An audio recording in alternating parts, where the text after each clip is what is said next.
আসসালামু আলাইকুম বন্ধুরা, welcome back to my channel. আশা করছি সবাই ভালো আছো, আমিও ভালো আছি। আর আজকে আবারও তোমাদের জন্য আরও একটা ছোট্ট রেসিপি নিয়ে হাজির।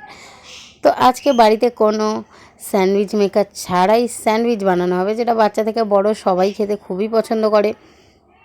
তো দেখে নাও কি কি দিয়ে বানানো হচ্ছে।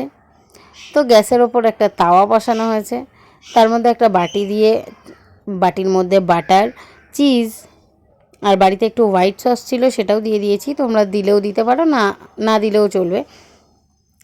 আর সেদ্ধ করে রাখা সুইট কর্ন আর কাঁচা লঙ্কা কুচি, চিলি ফ্লেক্স আর অরিগ্যানো, সেটা দিয়ে জিনিসটাকে একটু গলতে দেওয়া হবে। তো একটু গলে গেলে সেটাকে নামিয়ে নাও। আর চিজ আর এটা গলতে দেওয়ার জন্য গ্যাসের ফ্লেমটা একদম লোতেই রাখবো। তো তারপরে জিনিসটা ভালো করে মিক্সড করে নিতে হবে গ্যাস থেকে নামিয়ে নিয়ে। আর এখানে আমার ব্রাউন ব্রেড নেওয়া হয়েছে, তোমরা চাইলে নর্মাল ব্রেডও নিতে পারো, আবার ব্রাউন ব্রেডও নিতে পারো, যেটা ইচ্ছা। তো এখানে ওই মিক্সড করা কর্ন, চিজ এইগুলো সবটা ব্রেডের মধ্যে ভালো করে লাগিয়ে নেবে। আর এই যে বললাম স্যান্ডউইচ মেকার ছাড়াই স্যান্ডউইচ হবে, তো তাওয়ার মধ্যে বাটার দিয়ে দিয়েছে। বাটারটার ওপর স্যান্ডউইচটাকে দিয়ে একটু এপিট ওপিট করে ভালো করে একটু ভেজে নেবে।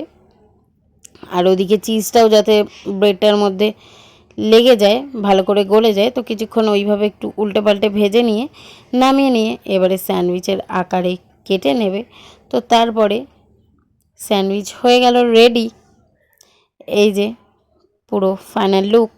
ওপর থেকে দেখতে টোস্ট মনে হচ্ছে কিন্তু ব্যাপারটা টোস্ট নয়, এটা স্যান্ডউইচ। তো এই যে দেখো ভালো মতো চিজ, কর্ন এগুলো সব ব্রেডে লেগে আছে। তো খেতে জাস্ট অসাধারণ হয়েছে। আমি এক কামড় খেয়েই দেখলাম, জাস্ট ফাটাফাটি। তো বানিয়ে ফেলো, আর দেরি না করে, বাচ্চাদের জন্য বড়দের জন্য সবাই। আর ভালো লাগলে অবশ্যই like, comment, share and subscribe করে দিও। টাটা, আল্লাহ হাফিজ।